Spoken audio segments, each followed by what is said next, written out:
नमस्कार दोस्तों, मेरा नाम शेख शफी अहमद है। मैं बालवंचा सरकारी डिग्री कलाशाला में हिंदी अध्यापक हूँ। मैं भद्राद्री जिला आज प्रथम वर्ष के बच्चों के लिए हिंदी का महत्व सिखाते हुए प्रथम वर्ष के बच्चों के लिए द्वितीय भाषा हिंदी का महत्व सिखाते हुए पहला पाठ, पहला परिचय सदगति कहानी में प्रेमचंद कहानी के लेखकार प्रेमचंद जी की प्रेमचंद जी का परिचय संक्षिप्त रूप में बताऊंगा। पहले तो हिंदी का महत्व बताते हुए, हिंदी हिंदुस्तान की राजभाषा है। हिंदी हिंदुस्तान की राजभाषा है। हिंदुस्तान को समाख्य रूप में, हिंदुस्तान को एक शक्ति के रूप में बनाए रखने के लिए हिंदी महत्वपूर्ण योगदान देती है, क्योंकि हिंदुस्तान में ज्यादातर राज्य, आधे से भी ज्यादा राज्य हिंदी भाषित राज्य हैं। ये हिंदी भाषित राज्यों में चाहे असमी हो, चाहे भोजपुरी हो, चाहे खड़ी बोली वाली हिंदी हो, राजस्थानी हो, गुजराती हो, बिहारी हो, सब भाषाएं हिंदी से मिलती जुलती हैं।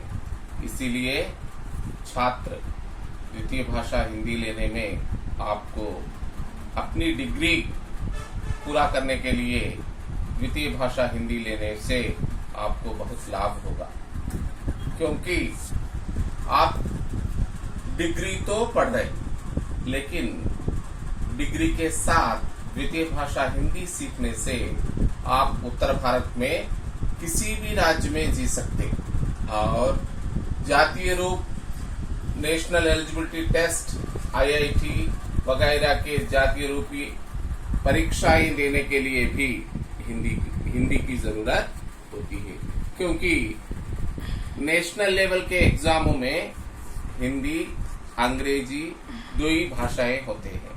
अंग्रेजी अपनी मातृभाषा तो नहीं है, इसीलिए हम अंग्रेजी में इतना अच्छा नहीं समझ सकते और नहीं लिख सकते जितना हिंदी में समझ सकते हैं। इसीलिए हिंदी सीखो, हिंदी सीख और सबको सिखाओ।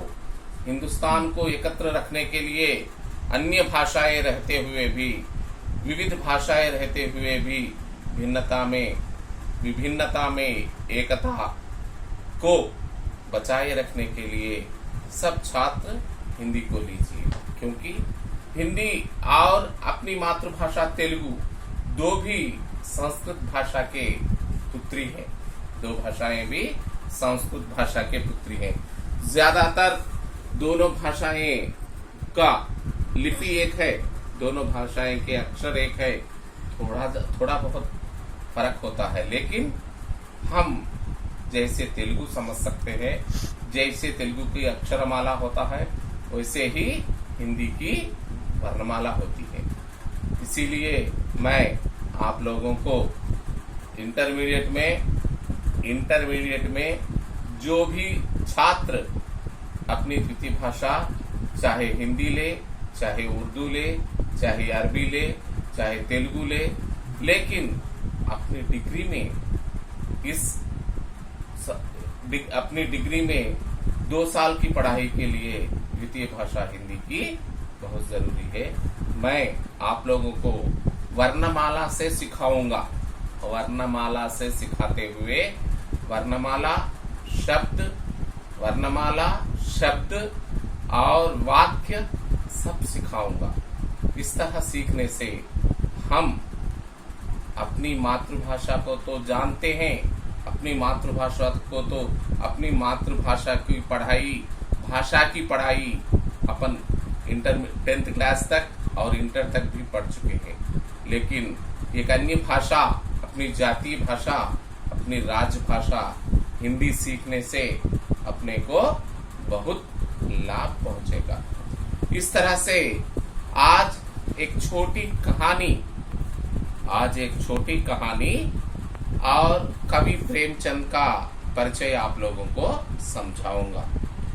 कवि सद्गति कहानी का नाम सद्गति माने अच्छी गति माने गति माने चलना, हिलना, किसी न किसी तरफ हिलना, चलना।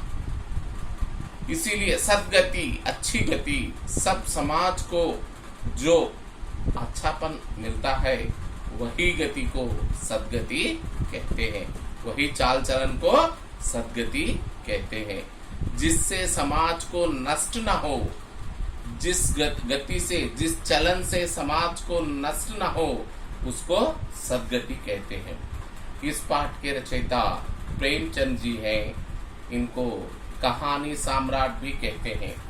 प्रेमचंद जी के अनेक कहानियां अपने को सिनेमा में, प्रेमचंद जी के अनेक कहानियां अपने को सिनेमा में परिवर्तित हुए, चलनचित्र में परिवर्तित हुए और समाजोद्धारण के लिए काम किए और दीन गरीब समाज में पीड़ित लोगों के लिए प्रेमचंद की रचनाएं बहुत काम आई।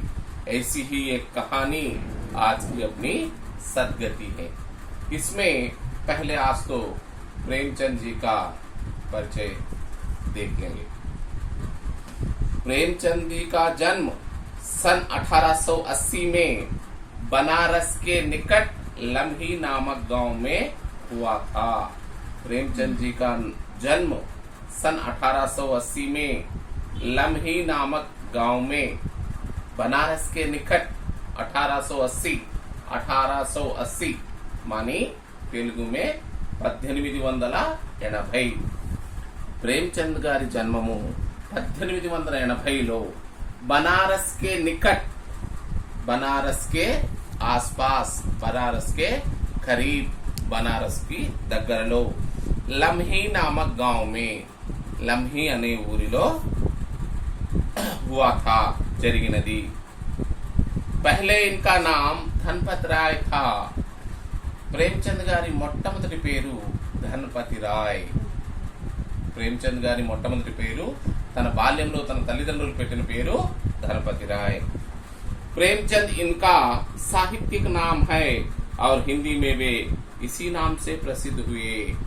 తను రాసిన భాషా సాహిత్యానికి, తను రాసినటువంటి హిందీ భాషా సాహిత్యానికి ఇతని పేరు, సాహిత్యపరమైన పేరు ప్రేమచంద్, కానీ ఇతని తల్లిదండ్రులు పెట్టిన పేరు ధనపతి రాయ్।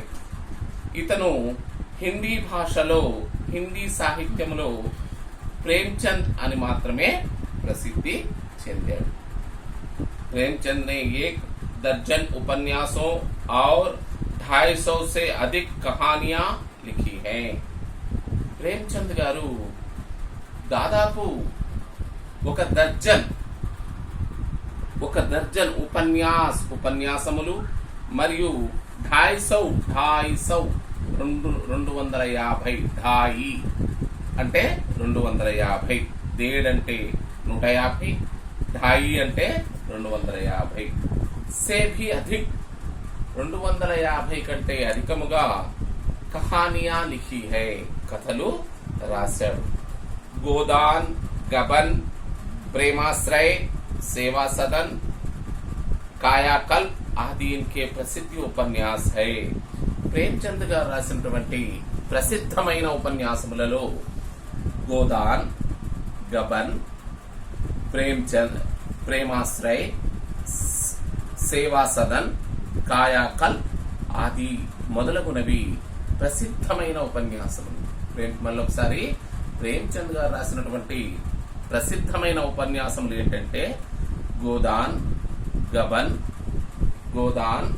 గబన్, प्रेमाश्रय, सेवा सदन, कायाकल्प आदि इनके प्रसिद्ध उपन्यास हैं। हिंदी में प्रेमचंद उपन्यास सम्राट माने जाते हैं। నేను ముందు చెప్పినట్టు కహాని సమ్రాట్ కాదు, ఉపన్యాస్ సమ్రాట్, ఉపన్యాసముల యొక్క సామ్రాట్, చక్రవర్తి అంటే ఇతను రాసినటువంటి చక్కని ఉపన్యాసములు సమాజోద్ధరణకు ఎంతగానో ఉపయోగపడ్డాయి. సమాజంలోని వర్ణ వ్యవస్థను రూపుమాపడానికి, దారిద్ర్యాన్ని రూపుమాపడానికి, నిరుపేదత్వాన్ని రూపుమాపడానికి ఇతను రాసినటువంటి ఉపన్యాసములు ఎంతగానో ఉపయోగపడ్డాయి. సమాజోద్ధరణకు ఉపయోగపడ్డ కవి కాబట్టి ఇతను రాసిన ఉపన్యాసములను ఉపన్యాస సామ్రాట్, ఉపన్యాసముల చక్రవర్తి అని ఇతనికి బిరుదు. प्रेमचंद की कहानियां मानसरोवर के 8 भागों में प्रकाशित है. ప్రేమ్చంద్ రాసినటువంటి కథలు ప్రేమ్చంద్ కి కహానియా మానస సరోవరం అనే ఒక సంపుటిలో చక్కగా సంగ్రహించబడ్డాయి. అతను రాసినటువంటి కథలన్నీ మానస సరోవరము అనే లోని 8 భాగములలో 8 భాగములలో ప్రకాశించబడ్డాయి. हिंदी के कहानी को एक महत्वपूर्ण साहित्यिक विधा के रूप में वे स्थापित करने का महान कार्य प्रेमचंद ने किया है.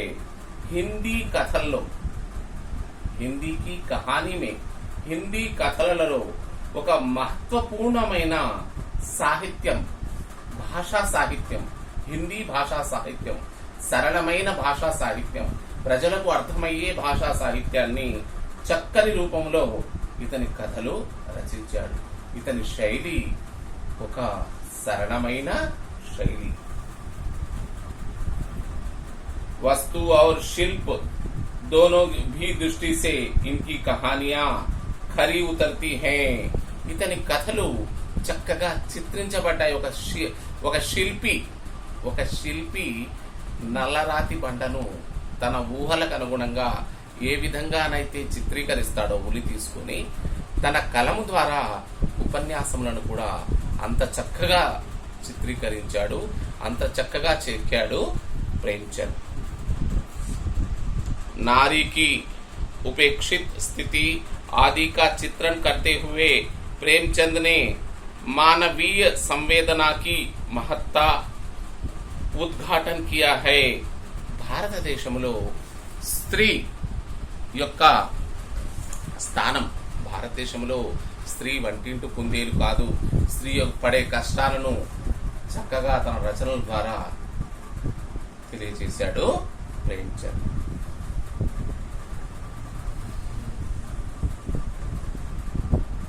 यह बोध जगाया है कि मानवीय संवेदना के बल पर ही हम सामाजिक विकृतियों का परिष्करण कर सकते हैं.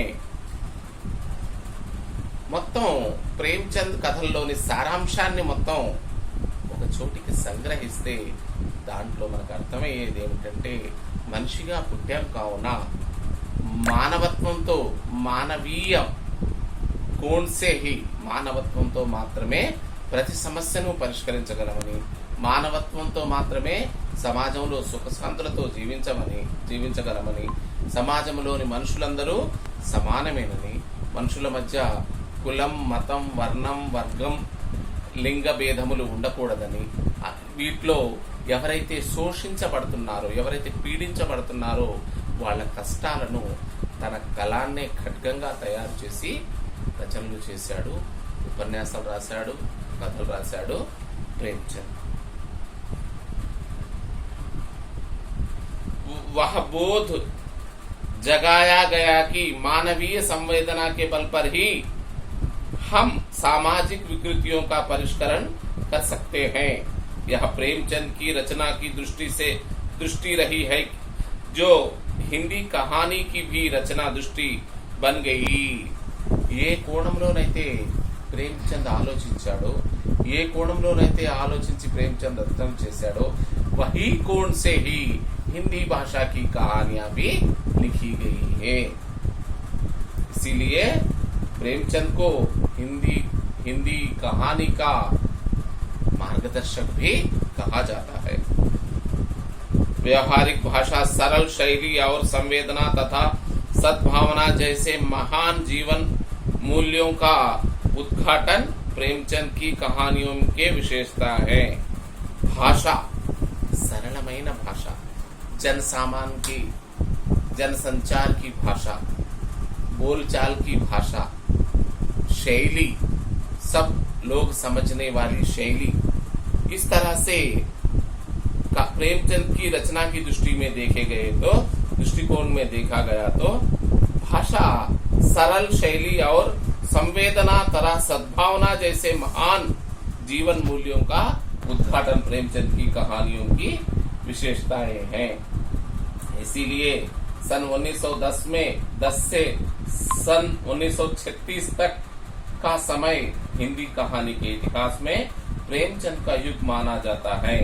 जब तक प्रेमचंद जी जीवित थे, जब तक प्रेमचंद जी लेखन कार्य करते थे, जब तक प्रेमचंद जी कहानी लिखते थे, तब तक सन 1910 से 1910 నుండి सन 1936 तक 1936 వరకు प्रेमचंद कालमु, प्रेमचंद का युग, प्रेमचंद का युग, प्रेमचंद युगमु అని పిలువబడింది। हिंदी कहानी के इतिहास में प्रेमचंद का युग माना जाता है। ऐसे महान कलम के सिपाही का देहांत सन 1936 में हुआ था। ఇంత గొప్ప కలము యొక్క, ఇంత గొప్ప ఖడ్గము లేని కలముతో పనిచేసే సిపాయి అంటే సైనికుడు యొక్క మరణము, దేహాంత్ అంటే మరణము 1936 में हुआ, 1936 జరిగినది। అంటే सन 1980 में 1880 में पैदा हुए, 1936 में उनकी मृत्यु हुई। इससे हमें मालूम होता है कि सिर्फ वह 56 साल की उम्र तक जीवित रहे। सदगति प्रेमचंद द्वारा लिखी गई बहुत प्रसिद्ध और चर्चित कहानी है। सदगति అనేది ప్రేమచంద్ ద్వారా రచించబడినటువంటి बहुत ప్రసిద్ధ, చాలా ప్రసిద్ధమైనటువంటి మరియు చాలా చర్చించబడే, సమాజంలో అందరి నోళ్లలో నానినటువంటి కథ। इस कहानी पर प्रसिद्ध फिल्मकार सत्यजीत रे ने फिल्म भी बनाई थी। ఈ కథపై ఫస్ట్ లో మనం చెప్పుకున్నట్టు ఇతని కథలు సినిమాలకు, చిత్రసీమకు కూడా ఉపయోగపడ్డాయని చెప్పుకున్నాం। అదే విధంగా ఈ కథ ప్రసిద్ధ చిత్రకారుడు, ప్రసిద్ధ చిత్ర దర్శకుడు సత్యజిత్ రే తన సినిమాలో ఈ కథను తీసి ఒక సినిమా తీశారు। दलित जीवन संदर्भों पर लिखी गई प्रेमचंद की कहानियों में सदगति अपनी अंतर्व्यवस्था के कारण सबसे अधिक हृदय स्पर्शी एवं मार्मिक है। దళిత జీవితం భారతదేశంలోని వర్ణ వ్యవస్థలో మొట్టమొదటిది నుండి బ్రాహ్మణులని, మరి బాహువుల నుండి క్షత్రియులని, నాభి నుండి వైశ్యులని, పాదముల నుండి శూద్రులని, శూద్రులు ఈ పైవాళ్లకు సేవ చేయడానికని చెప్పబడినటువంటి వర్ణ వ్యవస్థలో శూద్రులు దళితుల యొక్క జీవితాన్ని, దళిత జీవన్ కే లియే, దళితుల జీవితాన్ని, భారతదేశంలో దళితులపై, అణగారిన వర్గాలపై జరుగుతున్నటువంటి ఆ అత్యాచారాల గురించి తన కలమునే ఖడ్గంగా మలిచి చక్కని రచనలు చేశాడు, చక్కని పోరాటం చేశాడు ప్రేమచంద్। दलितों के शोषण की अमानवीय अवस्था और दलितों की नारकीय यातनाओं का जितना क्रूर और भयानक अंकन इस कहानी में हुआ है, उतना అత్యంత దర్శిత్ నహీ హోతా। దళితుల గురించి, అణగారిన వర్గాల గురించి, హరిజనుల గురించి ఈ కథలో వాళ్ళు పడే కష్టాన్ని గురించి ఎంత లోతుగా చెప్పాడంటే హృదయం అలా ద్రవించిపోతుంది। ఈ కథ మొత్తం నేర్చుకుంటే, ఈ కథ మొత్తం ప్రశాంతంగా వింటే హృదయం అలా ద్రవించిపోతుంది। అలా కళ్ళల్లో నుంచి అవి కన్నీటి బాష్పాలు అలా వచ్చేస్తాయి। పాఠం వింటూ ఉంటేనే కన్నీటి బాష్పాలు అలా వచ్చేస్తూ ఉంటాయి।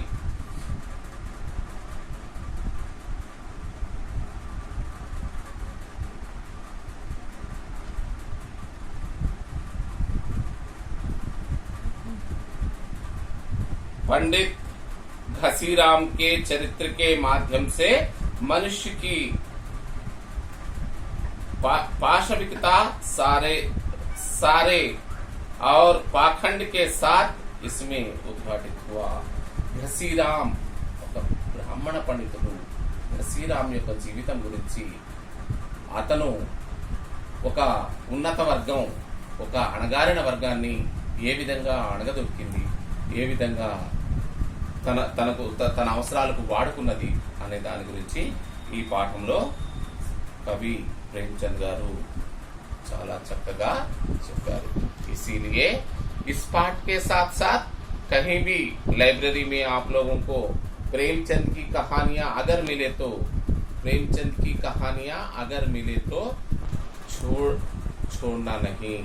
प्रेमचंद की कहानी को पूर्ण रूप से पढ़ना, इससे अपने व्यक्तित्व निर्माण में, अपने मानवत्व के व्यक्तित्व निर्माण में प्रेमचंद की कहानियों का योगदान पूर्ण रूप से रहेगा। पाठ के बारे में कल समझेंगे।